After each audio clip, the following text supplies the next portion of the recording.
العظيم نصلي ونسلم على رسوله الكريم أما بعد فقد قال الله سبحانه وتعالى في كلامه القديم وفرقان الحميد أعوذ بالله من الشيطان الرجيم بفضل بسم الله الرحمن الرحيم سبحان الذي أسرى بعبده ليلا من المسجد الحرام إلى المسجد الأقصى الذي باركنا حوله لنريه من آياتنا إنه هو السميع البصير صدق الله العظيم وقال رسول الله صلى الله عليه وسلم إني رأيت الجنة والنار صدق رسول الله صلى الله عليه وسلم. அளவற்ற அருளாளனும் நிகரற்ற அன்புடையோனுமாகிய எல்லாம் வல்ல அல்லாஹுவின் திருப்பெயரால் துவங்குகின்றேன். அருமை நாயகம் முஹம்மது ரசூலுல்லாஹ் ஸல்லல்லாஹு அலைஹி வஸல்லம் அவர்கள் மீதும்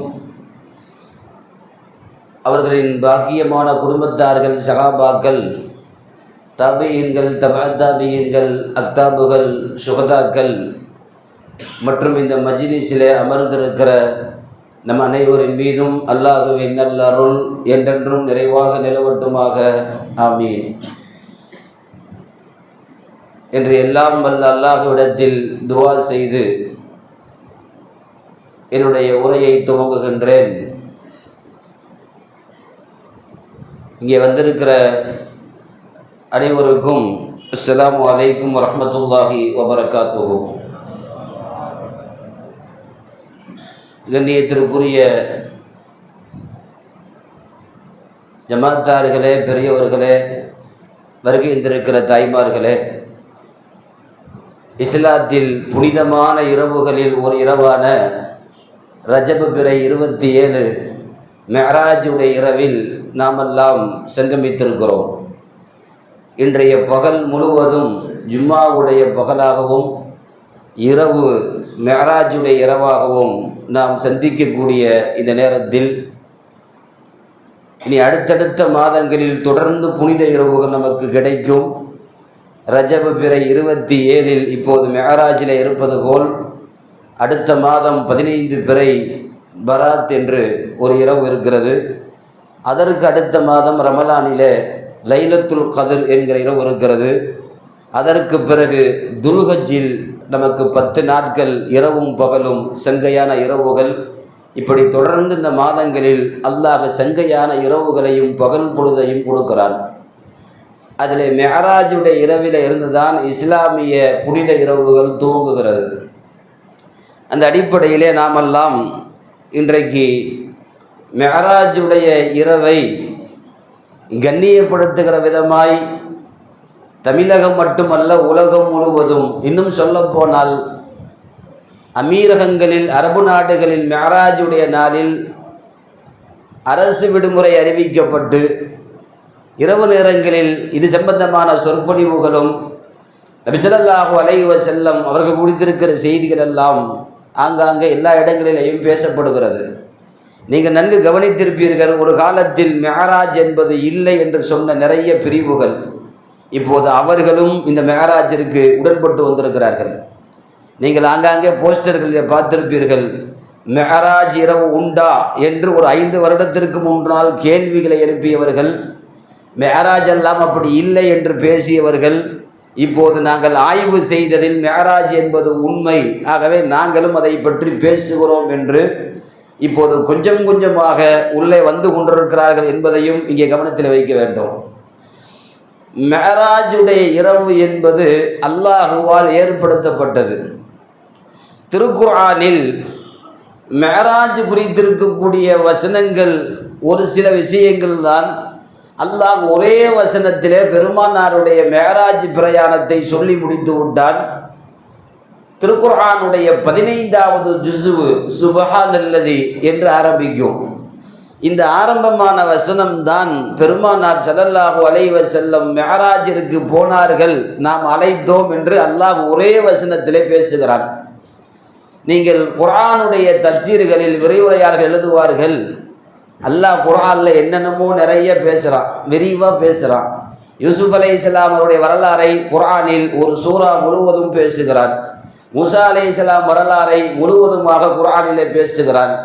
இப்படி நிறைய விஷயங்களை அல்லாஹ் தெளிவாக பேசுகிற இறைவன் மெஹராஜுடைய பிரயாணம் எந்த நபிக்கும் இல்லாமல் ரசூலுக்கு கொடுக்கப்பட்டிருக்கிறது. அதை தெளிவாக அல்லாஹ் பேசாமல் ஏன் ஒரு வசனத்திலே பேசி முடிக்க வேண்டும் என்று தஃசீர்களில் இந்த வசனத்தை வைத்து பொருள் சொல்லுகிற போது இந்த விஷயம் எழுதுவார்கள், மெஹராஜைக்கு அழைத்த இறைவன் இதை பேச தேவையில்லை, அவன் ஒரு வசனத்திலே முடித்து விட்டான். மெஹராஜிற்கு யார் அழைக்கப்பட்டார்களோ அந்த முஹம்மது மெஹராஜ் முடிந்ததற்கு பிறகு அவர் மவுத்து வரை அதை பற்றி தான் உலகத்தில் பேச போகிறார். ஆகவே நான் பேசவில்லை, என் முஹம்மது பேசுவார் என்கிற அடிப்படையில் தான் மெஹராஜுடைய பிரயாணத்திற்கு பிறகு பெருமானார் ஸல்லல்லாஹு அலைஹி வஸல்லம் முழுவதும் இந்த பயணம் குறித்தே பேசினார்கள். நபித்துவ வாழ்க்கையை பெருமானாருக்கு 2 விஷயமாக பிரிப்பார்கள், மெஹராஜிற்கு முன்னால், மெஹராஜிற்கு பின்னால். நபி ஸல்லல்லாஹு அலைஹி வஸல்லம் உடைய வாழ்க்கை 2 கோணங்களிலே பதிவு செய்யப்படுகிறது. மெஹராஜிற்கு முன்னால் பெருமானார் பேசிய வார்த்தைகளும் ஹதீஸுகளும் அதெல்லாம் நீங்கள் பார்த்தீங்கன்னா ரொம்ப சாஃப்டாக இருக்கும். சொர்க்கம், நரகம், தண்டனைகள் இவன்றெல்லாம் பேசுகிற பெருமானார் ஸல்லல்லாஹு அலைஹி வஸல்லம் மெஹராஜ் பிரயாணத்திற்கு பிறகு எதெல்லாம் நேரடியாக யாரும் பார்க்கவில்லையோ அதையெல்லாம் பார்த்ததற்கு பிறகு, பூமிக்கு வந்ததற்கு பிறகு நபி ஸல்லல்லாஹு அலைஹி வஸல்லம் எப்போது நரகம் பேசினாலும் அழுவார்கள், எப்போது சொர்க்கம் பேசினாலும் முகத்திலே ஒரு சிரிப்பும் புன்னகையும் வந்துவிடும். பெருமானார் ஸல்லல்லாஹு அலைஹி வஸல்லம் மெஹராஜிற்கு பிறகுதான் அவருடைய தலை நிறைக்க ஆரம்பித்தது என்பதெல்லாம் வரலாற்றில் இருக்கிற செய்திகள். ஏனென்றால் அதுவரை அல்லாஹ்வின் வாயிலாக கேள்விப்பட்ட விஷயங்களை பேசிய பெருமானார் மெஹராஜிற்கு பிறகு நேரடியாக அந்த காட்சிகள், அவர்கள் கண்ட அந்த கோணங்கள், அதுவெல்லாம் அவர்களுக்கு தத்ரூபமாக அந்த வார்த்தைகளை வெளிப்படுத்தியது. நமக்கெல்லாம் தெரியும், ஒரு விபத்து நடக்கிறது, அந்த விபத்தை நீங்கள் செய்தித்தாள்களில், தொலைக்காட்சிகளில் பார்க்கிற போது 10ஓடு 11ஆய் பார்ப்போம். அந்த விபத்து நடந்த இடத்தில் இவர் இரத்தமும் சதையுமாக இருந்து அதை பார்த்தால், அந்த விபத்தை பார்த்துவிட்டு இவர் விவரிக்கிற கோணம் வேறு மாதிரி இருக்கும். அது அப்படி நடந்தது, இப்படி நடந்தது, இத்தனை பேர் அதிலே சிதைந்து மௌத்தானார்கள் என்றெல்லாம் அதை பார்த்து விட்டு ஒரு உயிரோட்டமாய் பேசுகிற செய்தி. அதே போலத்தான் மெஹராஜிற்கு முன்பு பெருமானார் ஸல்லல்லாஹு அலைஹி வஸல்லம் அல்லாஹ் சொன்னதை அப்படியே ஒப்பிட்டார்கள். மெஹராஜிற்கு பிறகு அல்லாஹ் காட்டிய காட்சியை அப்படியே தத்ரூபமாக இந்த உலகத்திற்கு வாழ்ந்து சொன்னார்கள். இந்த மெஹராஜ் குறித்திருக்கிற இந்த செய்திகளில் பொதுவாக கொஞ்சம் நாம் யோசிக்க வேண்டும். நிறைய பேர் மெஹராஜ் இரவுன்னு சொன்னாவே ரொம்ப சலிச்சுக்கிறது உண்டு. என்னத்தை பேச போகிறாங்க மெஹராஜ் இரவில்? ரசூல் ஸல்லல்லாஹு அலைஹி வஸல்லம் 7 வானம் போனாங்க, ஒவ்வொரு நபிமார்களையும் சந்திச்சாங்க, அப்புறம் என்ன புதுசாக வருஷம் இதைத்தானே பேச போகிறாரு? வருஷம் இல்லை, கியாமத்து வரைக்கும் இதைத்தான் பேச போகிறாங்க. வேறு எதுவும் மாற்றியெல்லாம் யாரும் பேச முடியாது. கியாமத்து வரைக்கும் வரக்கூடிய அஜர்த்துமார்கள் மெஹராஜில் 7 வானம் போனாங்கன்னு தான் சொல்ல முடியும். அப்புறம் 8 பூமிக்கு போனாங்கன்னு தான் பேச முடியும். மெஹராஜ் பிரயாணத்தை, மெஹராஜில் என்ன நடந்ததோ அதைத்தான் சொல்ல முடியும். ஒரு பிரயாணம் என்னவோ அதை அப்படியே பெருமானாருடைய அந்த வார்த்தைகளில் நாம் திரும்ப திரும்ப கேட்க வேண்டும். ஏனென்றால் மெஹராஜ் என்பது நமக்கான ஒரு அடையாள சின்னம், நமக்கான பெருமானார் விட்டு விட்டு போன ஒரு படிப்பினை. அதை நான் திரும்ப திரும்ப கேட்க, யோசிக்க, இதை சொல்வதின் மூலம் அடுத்தடுத்த தலைமுறைக்கு மெஹராஜ் நகர்த்தப்படுகிறது. ஒரு 2 வருஷம் மெஹராஜுடைய பயானை ஸ்டாப் பண்ணிட்டீங்கன்னா ஒன்றுமே தெரியாது. ஏற்கனவே அங்கங்கே மெஹராஜா இருக்கா அப்படின்னு பேசுகிற கூட்டம் இனி அடுத்து அப்படி ஒரு பிரயாணமே இல்லை என்று ஒரு பேச ஆரம்பித்து விடுவார்கள். ஆகவே காலப்போக்கிலே ஒரு பிரயாணத்தினுடைய அடையாள சின்னங்கள் மறைந்து விடக்கூடாது என்பதற்கு தான் இது போன்ற பெருமானார் ஸல்லல்லாஹு அலைஹி வஸல்லத்தினுடைய பிரயாணங்கள் இந்த இரவுகளில் ஞாபகப்படுத்தப்படுகிறது. அதே போல நபி ஸல்லல்லாஹு அலைஹி வஸல்லம் அவருடைய மெஹராஜ் பிரயாணம் 50வது வயதிலே திட்டமிடப்படுகிறது. நபி பட்டம் வாங்கி கிட்டத்தட்ட 10 வருஷம். 50வது வயசில் மெஹராஜ், 53வது வயசில் ஹிஜ்ரத் மதீனா பயணம், 63இல் நபி ஸல்லல்லாஹு அலைஹி வஸல்லம் வஃபாத்தானார்கள். இந்த விஷயங்களில் நபி ஸல்லல்லாஹு அலைஹி வஸல்லம் ஒரே இரவு ஒரு வீட்டிலிருந்து கிளம்புகிறார்கள். அந்த வீட்டிலிருந்து மக்கா வருகிறார்கள். கஅபாவில இருந்து அவர்களுக்கு சில செய்திகள் சொல்லப்படுகிறது, உடம்பு கழுவப்படுகிறது. அங்கிருந்து மஸ்ஜிதுல் அக்ஸா கிட்டத்தட்ட ஒரு 1200 கிலோமீட்டரில் இருக்கக்கூடிய ஒரு பள்ளிவாசல் ஜெருசலத்திற்கு அழைத்து செல்லப்படுகிறது. அங்கு எல்லா நபிமார்களுக்கும் தொழ வைக்கிறார்கள். தொழ வைத்ததற்கு பிறகு அங்கிருந்து அவர்களுக்கு விண்வெளி பயணம் துவங்குகிறது. 7 வானம், 7 வானத்திலையும் 8 நபிமார்கள். அதற்கு பிறகு எல்லை மரம் என்று சொல்லுகிற சிதறத்துல் முன்தஹா என்று சொல்லுகிற எல்லை மரம், சொர்க்கம் நரகத்தை பிரிக்கக்கூடிய எல்லை அது. அதற்கு பிறகு யாரும் போக முடியாது. மலக்கின் தலைவர் ஜிப்ரீலும் கூட அங்கேயே நின்று கொள்வார். அதற்கு பிறகு பெருமானார் ஸல்லல்லாஹு அலைஹி வஸல்லம் மட்டும்தான் அந்த இடத்தை தாண்டி போகிறார்கள். அல்லாஹ்வினுடைய அரிஷை சந்திக்கிறார்கள், அல்லாஹுவை பார்க்கிறார்கள், பேசுகிறார்கள். மேராஜுடைய பரிசு வாங்கப்படுகிறது. மீண்டும் திரும்புகிறார்கள்.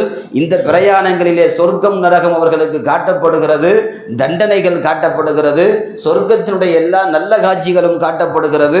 எல்லாம் முடிந்து வீட்டுக்கு வருகிற போது நபி ஸல்லல்லாஹு அலைஹி வஸல்லம் கதவை தாப்பால் போட்டுவிட்டு போன அந்த சங்கிலி, அந்த காலத்திலே செயின் தான் இருக்கும், அந்த செயினை ஆலங்கி என்று சொல்லுவார்கள், அந்த ஆலங்கியை மாட்டிவிட்டு பெருமானார் அது ஆடிக்கொண்டிருந்தது. மெஹராஜ் முடிந்து வருகிற போதும் அந்த ஆட்டம் இருக்கவில்லை, அப்படியே இருந்தது.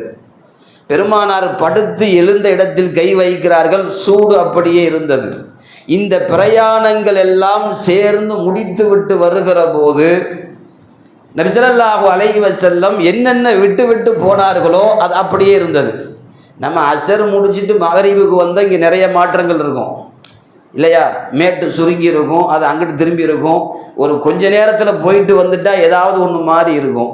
நபி ஸல்லல்லாஹு அலைஹி வஸல்லம் 7 வானம், 7 வானத்தை தாண்டி பிரயாணம் எல்லாம் பார்த்து பேசி முடித்து விட்டு திரும்புகிற போது இது எப்படி சாத்தியம்? மேராஜ் சத்தியமா, இது சாத்தியப்படுமா என்று இன்றைக்கு ஒரு கோணங்களிலே பார்க்கிறோம். இதெல்லாம் சேர்ந்தது தான் மேராஜ். இன்றைக்கு நாம் இவ்வளவு விஞ்ஞானங்களில் இருக்கிற போது சில முஸ்லீம்களுக்கு இப்பயே டவுட் வருது, நபி ஸல்லல்லாஹு அலைஹி வஸல்லம் எப்படி போயிருக்க முடியும்? இன்றைக்கு நாம் யோசிக்கிறோம்.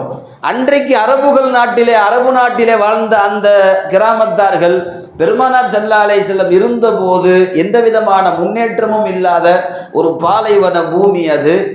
செய்தித்தாள்கள் இல்லை, இன்டர்நெட்டுகள் கண்டுபிடிக்கப்படாத காலம், ஏன் காரை வீடுகள் இல்லாமல் கூரை வீடுகள் மட்டுமே இருந்த காலம்.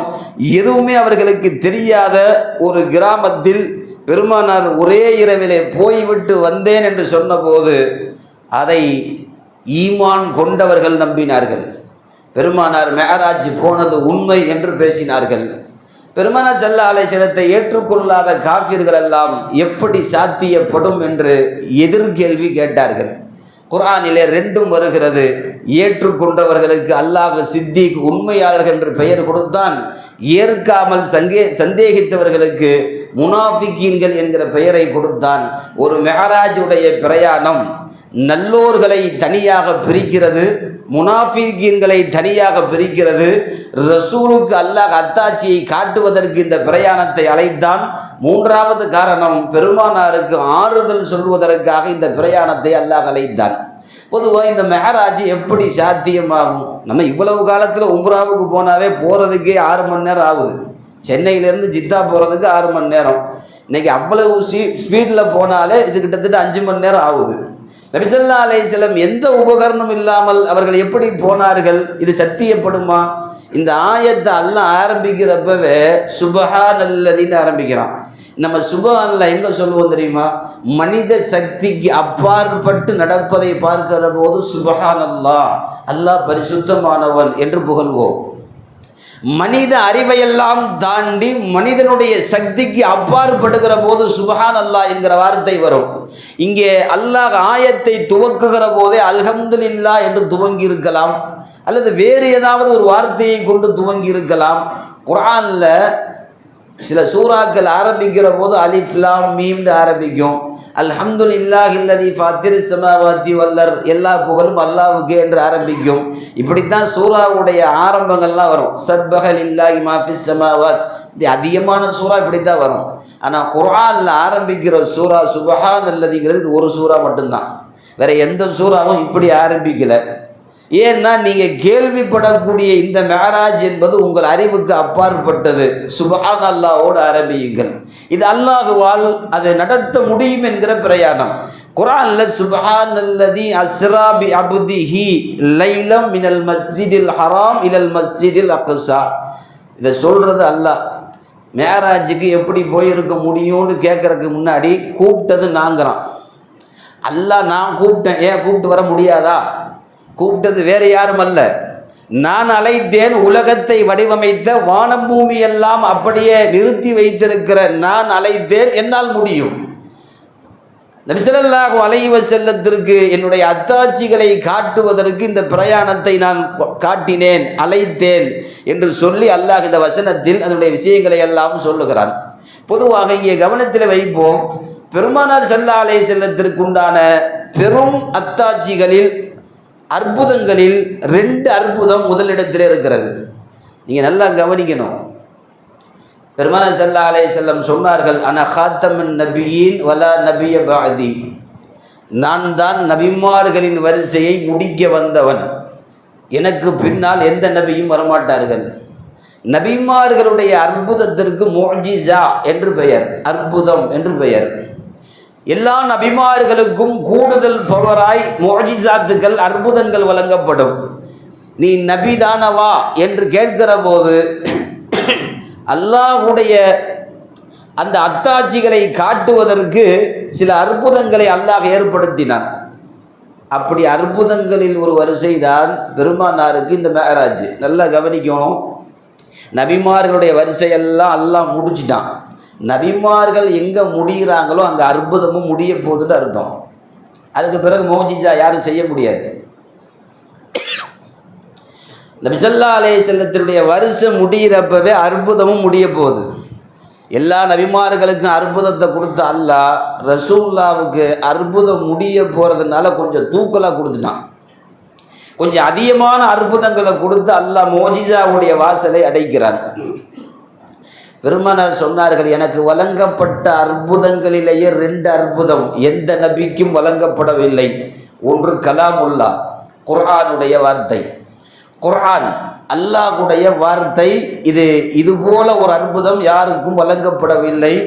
அல்லாஹ் எனக்கு வழங்கினான். இது ஃபர்ஸ்ட். குர்ஆன் மாதிரி உலகத்தில் அற்புதமே கிடையாது.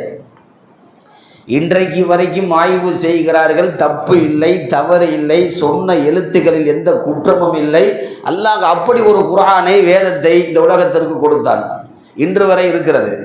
2வது அற்புதம் லிகாஉல்லா, அல்லாஹுவை சந்தித்தல். இந்த மேராஜுடைய பிரயாணம்.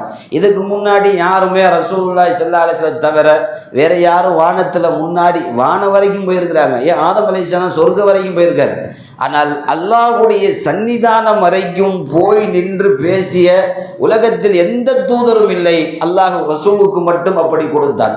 ஆகவே குர்ஆனுக்கு பிறகு அல்லாஹ் எனக்கு வழங்கிய மெஹராஜ், இந்த 2ம் என் வாழ்க்கையில் அல்லாஹ் தந்திருக்கிற பெரிய அற்புதம் என்று சொன்னார்கள். இந்த மெஹராஜ் ஏன் ரசூலுல்லாஹ்வுக்கு கடமையாக்கப்பட்டது?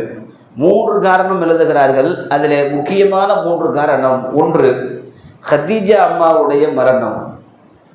கதீஜா அம்மா ஹயாத்தில் இருக்கிற வரைக்கும் ரசூலுல்லாஹ் வேற கல்யாணம் முடிக்கவே இல்லை.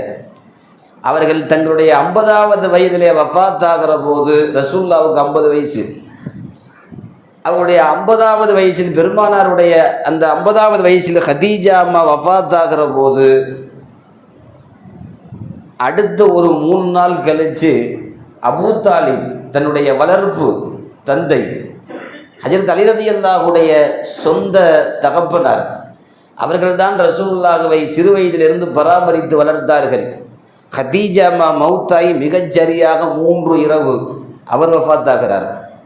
ஒரு குடும்பத்தில் 3 நாளில் 2 மௌத்து நடக்கிறது. நபி ஸல்லல்லாஹு அலைஹி வஸல்லத்துக்கு இந்த 2மே பெரிய இழப்பு. பிறகு மக்காவிலே இருக்கிற போது காஃபிர்கள் எல்லாம் ரசூல் ஸல்லல்லாஹு அலைஹி வஸல்லத்தை, இப்போது பாதுகாப்பாக இருந்த மனைவியும் அரவணைப்பாக இருந்த அபூ தாலிபும் மௌத்தானதற்கு பிறகு கண்டவனெல்லாம் கை வைக்க ஆரம்பித்தான். நபி ஸல்லல்லாஹு அலைஹி வஸல்லம் தன்னுடைய சொந்த பந்தங்களை எல்லாம் பார்ப்பதற்கு தாயிஃப் போனார்கள். தாயிஃப் போகிற போது அந்த இடத்திலையும் உங்களுக்கு தெரியும் தொடர்ந்து அடித்தார்கள். உடலும் உள்ளமும் காயப்பட்ட பெருமானார் ஸல்லல்லாஹு அலைஹி வஸல்லம் அவர்கள் தேம்பி நடு ரோட்டில் அழுதது தாயிஃபிலே மட்டும்தான். அடித்தார்கள். உங்களுக்கு உம்ராவுக்கு வந்தவர்களுக்கு தெரியும், நபி ஸல்லல்லாஹு அலைஹி வஸல்லம் அடிக்கப்பட்டு கால் எலும்புகள் எல்லாம் உடைக்கப்பட்டு நொண்டி நொண்டி ஒரு இடத்திலே நடந்து வந்து உட்கார்ந்து கொண்டு தேம்பி தேம்பி அழுதார்கள். பொதுவாக நபிமார்கள் அவ்வளவாக அழுக மாட்டார்கள்.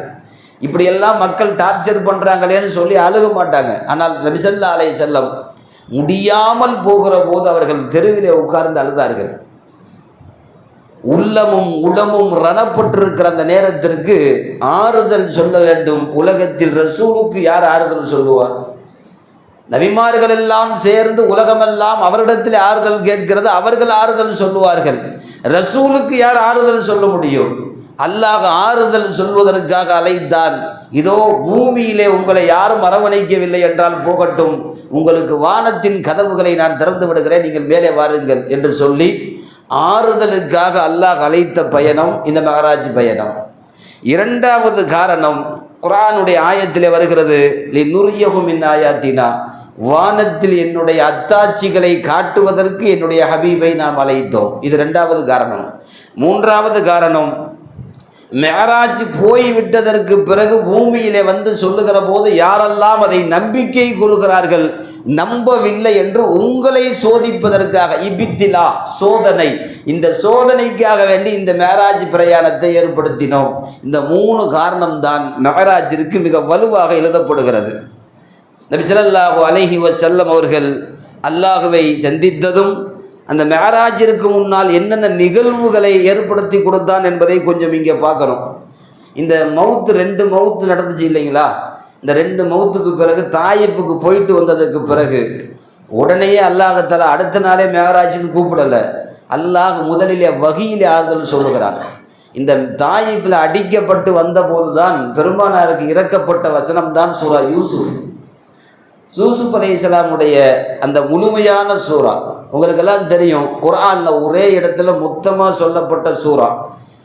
யூசுப் அலைஹிஸ்ஸலாமுடைய பிறப்பில் இருந்து அவருடைய குழந்தை பருவம், அதற்கு பிறகு அவர்களை விட்டு கூட பிறந்தவர்கள் கிணத்திலே போட்டது, பிறகு அவர்கள் எகிப்துக்கு போனது, சிறைச்சாலையிலே அடைக்கப்பட்டது, இப்படி பல்வேறு கஷ்டங்களை எல்லாம் மொத்தமாய் சொல்லுகிற ஒரு சூரா. என்ன தெரியுமா? அல்லாஹ் யூசுப் அலைஹிஸ்ஸலாமுடைய வரலாறை சொல்லி ரசூலுல்லாஹ்வுக்கு ஆறுதல் சொல்கிறான்.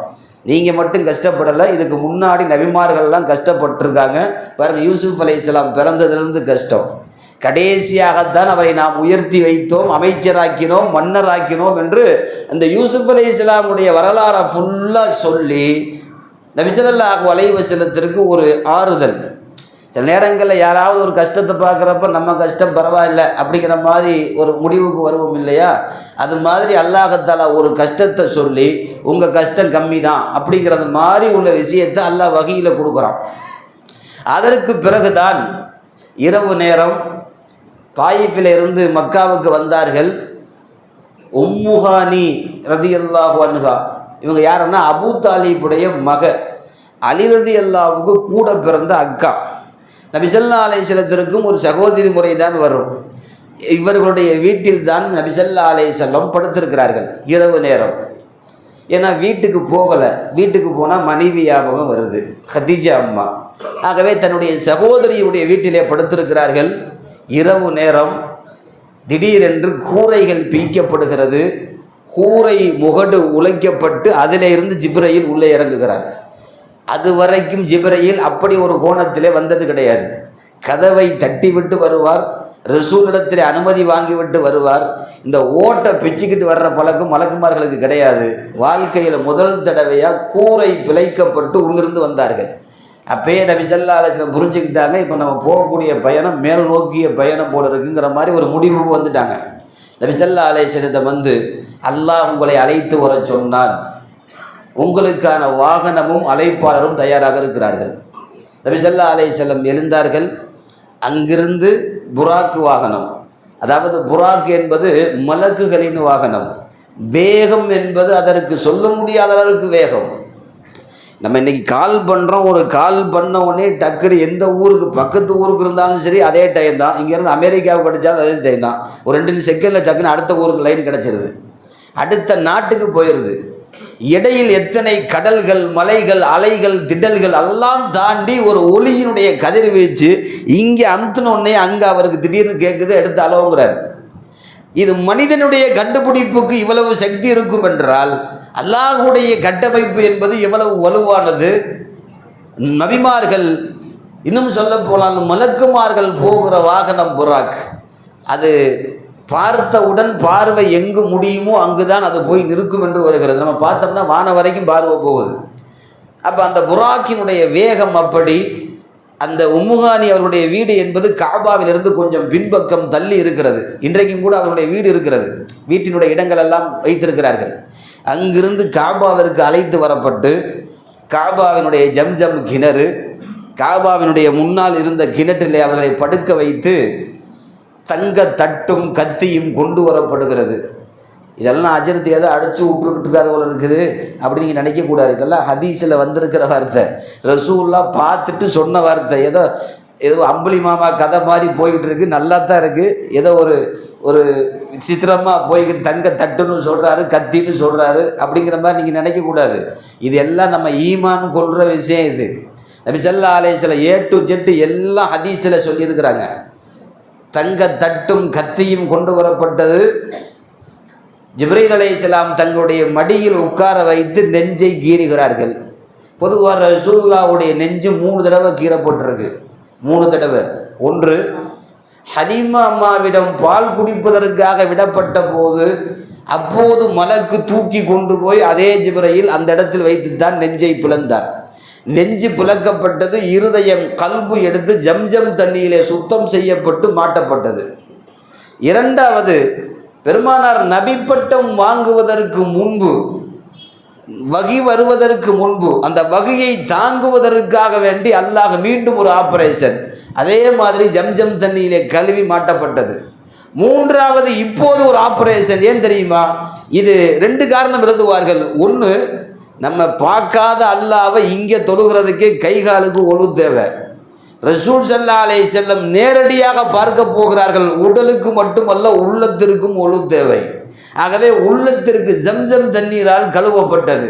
2வது காரணம், அல்லாஹ்வுடைய பேர் ஒளியையும் நரகத்தையும் சொர்க்கத்தையும் பார்க்கிற போது அந்த உள்ளம் தாங்குகிற வலிமை வேண்டும்.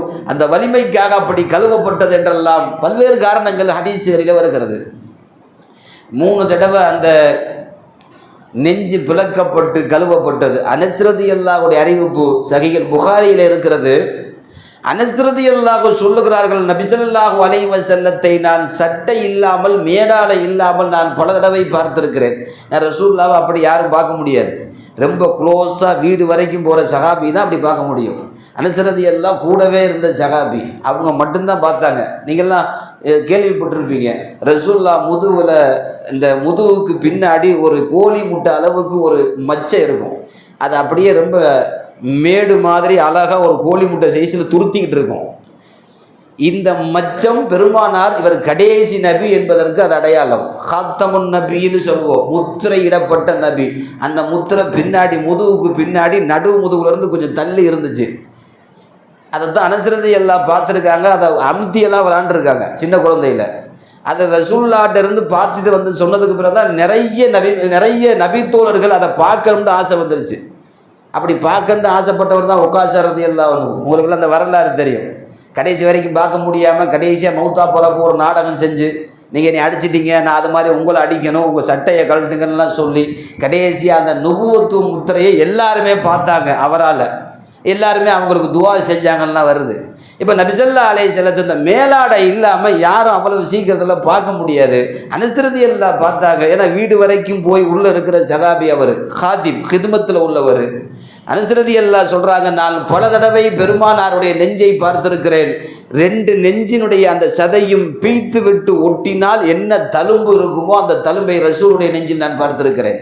இன்றைக்கெல்லாம் இந்த பைபாஸ் சர்ஜரி பண்ணுறாங்க இல்லையா, அப்படி நெஞ்சில் அறுத்ததுக்கு பிறகு ஒரு தழும்பு மாதிரி இருக்கு இல்லையா, அது மாதிரி ரொம்ப பெருசாக இல்லாமல் 2ஐயும் பிச்சு விட்டு ஒட்டினா ஒரு தழும்பு தெரியும் இல்லையா, அது மாதிரி தழும்பு ரசூலுல்லாஹ்வுடைய நெஞ்சில் இருந்துச்சு. நபி ஸல்லல்லாஹு அலைஹி வஸல்லம் நெஞ்சு பிளக்கப்பட்டது என்பதற்கு நேரடியாய் பார்த்த ஹதீஸாக இது பதிவு செய்யப்படுகிறது. ஹைர், ஜம்சம் தண்ணீரை கழுவப்பட்டது. இங்கே ஜம்சம் சம்பந்தமாகவும் கவனத்தில் வைக்க வேண்டும். அல்லாஹ் அழைச்சிருக்கிறது சொர்க்கத்துக்கு, அங்கே சொர்க்கத்து தண்ணி இருக்குது, அங்கே ரசூலுல்லாஹ்வுடைய நெஞ்சை கழுவி இருக்கலாம். ஹவுலுல் கௌசர் என்கிற நீர் தடாகம் இருக்கிறது, அந்த தண்ணீரில் கழுவி இருக்கலாம். அதெல்லாம் விட்டுட்டு ஜம்சம் உலகத்தில் மட்டுமல்ல சொர்க்கத்தின் நீர்களிலும் சிறந்த நீர் ஜம்சம். அல்லாஹ் சொர்க்கத்தினுடைய ஊற்றாக இந்த ஜம்சமை ஏற்படுத்தி வைத்திருக்கிறான். ஜம்சம் என்பது வரலாற்றின் ஆச்சரியம். அது வற்றாது, அது ஆவியாகாது, அது தூசி துரும்பு வராது, அதில் புழு பூச்சிகள் வைக்காது, பாசனம் பிடிக்காது. ஏனென்றால் இது எல்லாம் அப்பாற்பட்ட சொர்க்கத்தினுடைய தண்ணீர். அது ஜம்சம் தண்ணீருக்கு அப்படி ஒரு ஆளுமை உண்டு.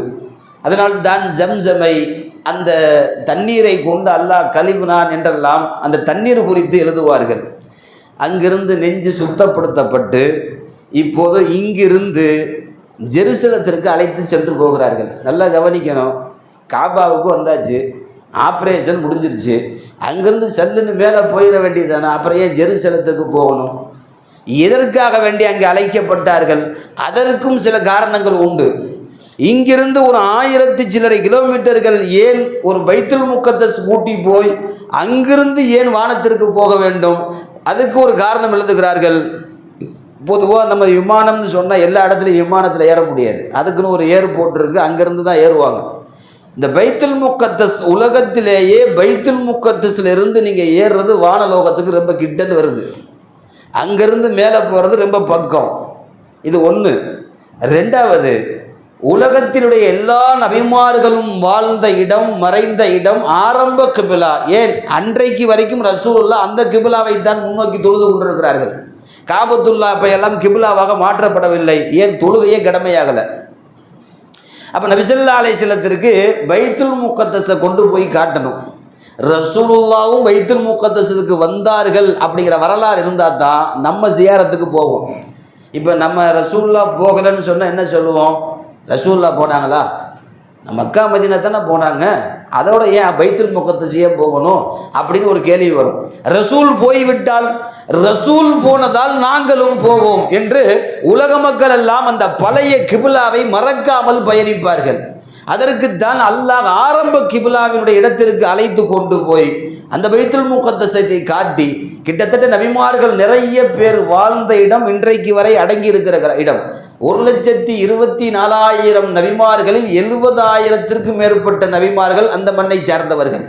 சுலைமான் அலைஹிஸ்ஸலாம், யூசுப் அலைஹிஸ்ஸலாம், யாக்கூப் அலைஹிஸ்ஸலாம், தாவூத் அலைஹிஸ்ஸலாம், என்னென்ன நபிமார்கள் என்று பெரிய பெரிய நபிமார்களுடைய வரலாற்று பட்டியல் இருக்கிறதோ, ஈசா அலைஹிஸ்ஸலாம் உள்ளிட்ட அத்தனை பேரும் அந்த மண் மரபை சார்ந்தவர்கள். நபி ஸல்லல்லாஹு அலைஹி வஸல்லத்திற்கு பைத்துல் முக்கத்தஸ் போகப்படுகிறது. ரூட் எப்படி தெரியுங்களா? அந்த ரூட்டு போகிற ரூட்டே ரொம்ப அழகானது. அப்படி தரை இப்போ வரைக்கும் அந்த புறாக்கு மேலே நோக்கி போகலை, தரையிலிருந்து நோக்கி அப்படி போகுது, மேலே போகாமல் தரையை நோக்கியே போகுது. வேகமாக ஒரு இடத்துல நிற்கிது. ஜிப்ரீல் அலைஹிஸ்ஸலாம் இறங்கி ஒரு 2 ரக்காயை தொழுதுக்கங்கன்றாங்க. புகாரியில் ஃபுல்லாக அந்த ஹதீஸ் பதிவு, நீண்ட ஹதீஸு. இறங்கி தொழுகுங்க, தொழுதாங்க. அப்புறம் ஏறினாங்க புறாக்கு அடுத்து. அப்புறம் ஒரு இடத்துல நின்று இறங்கி 2 ரக்காயை தொழுகுங்க, அல்லாஹ் தொலை சொன்னான். அங்கே 2 ரக்காயத்து போகிற இந்த இடங்களில் 3 இடத்துல ஸ்டாப்டு, 3 இடத்துல இறங்கி தொழுதாங்க. ஜிப்ரீல் அலைஹிஸ்ஸலாம் கேட்டாங்க, நீங்கள் எங்கே இறங்கியிருக்கீங்க தெரியுமா? இல்லை, எனக்கு தெரியல. முதல் இடம் இது மதீனா என்று பெயர், யஸ்ரிப் என்று பெயர். இன்னும் கொஞ்ச நாளில் இந்த மண்ணுக்கு தான் நீங்கள் வரப்போகிறீர்கள். ரசூலுல்லாவுக்கு அப்போ புரியல. ஏன்னா மக்காவில் இருந்து அடித்து விரட்டுவாங்க, நம்ம ஹிஜ்ரத்து வருவோம்னு அப்போ தெரியலை. கிட்டத்தட்ட இன்னும் 3 வருஷம் இருக்குது. ரசூலுல்லாஹ் 50வது வயசில் இது நடக்குது. 53 தான் ஹிஜ்ரத்து வர்றாங்க. நபி ஸல்லல்லாஹு அலைஹி வஸல்லத்துக்கு சொல்லப்பட்டது, இதற்கு பேர் யஸ்ரிப், மதீனா என்று பெயர். இந்த ஊரில் தான் நீங்கள் வாழ்ந்து முடிப்பீர்கள். இந்த மண்ணை கடக்கிற போது அந்த மண்ணுக்காக வேண்டி அல்லாஹ் உங்களை தொலை சொன்னான். 3 ரக்காயத்து 2 ரக்காயத்து. அப்போ மெஹராஜிலேயே ஹிஜ்ரத்தினுடைய இடம் அங்கே தேர்வு செய்யப்படுகிறது. அதற்கு பிறகு 2வது இடம் நீங்கள் இப்போ எங்கே தொழுகிறீங்க தெரியுமா? இல்லை, தெரியல. இதுதான் மூசா அலைஹிஸ்ஸலாம் தூர் மலை என்று, தவுர் மலை என்று, தூர் சீனா மலை என்றெல்லாம் பேசுகிற மூசாவுக்கு நபி பட்டம் கொடுத்து அல்லாஹுவை பார்க்க வேண்டும் என்று சொல்லி நடந்த மெஹராஜ் இங்குதான் நடந்தது. ஆகவே அங்கே உங்களை அல்லாஹ் தொலைச் சொன்னான். மூசா அலைஹிஸ்ஸலாத்தை பற்றி நபி ஸல்லல்லாஹு அலைஹி வஸல்லம் சொல்றாங்க, நான் தூர் சீனா மலைக்கு போகிற போது மூசாவை பார்த்தேன், அவர் கபறுகளில் தொழுது கொண்டிருப்பதை பார்த்தேன். இது நபி ஸல்லல்லாஹு அலைஹி வஸல்லம் நேரடியாக பார்த்தது. அங்கு 2 ரக்காயத்து.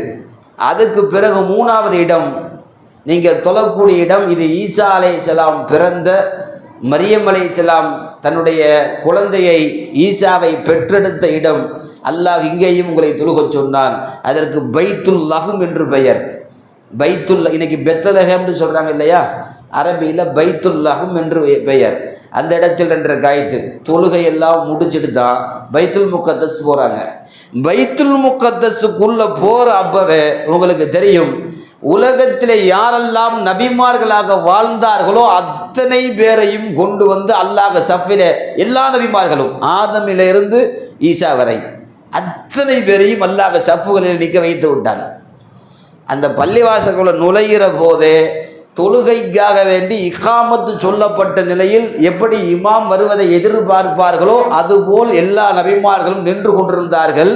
நபி ஸல்லல்லாஹு அலைஹி வஸல்லம் உள்ளே நுழைந்து அவர்களுக்காக ஒதுக்கப்பட்ட முஸல்லாவிலே போய் நின்று எல்லா நபிமார்களுக்கும் சேர்த்து 2 ரக்காய் தொழுகை நடத்தினார்கள்.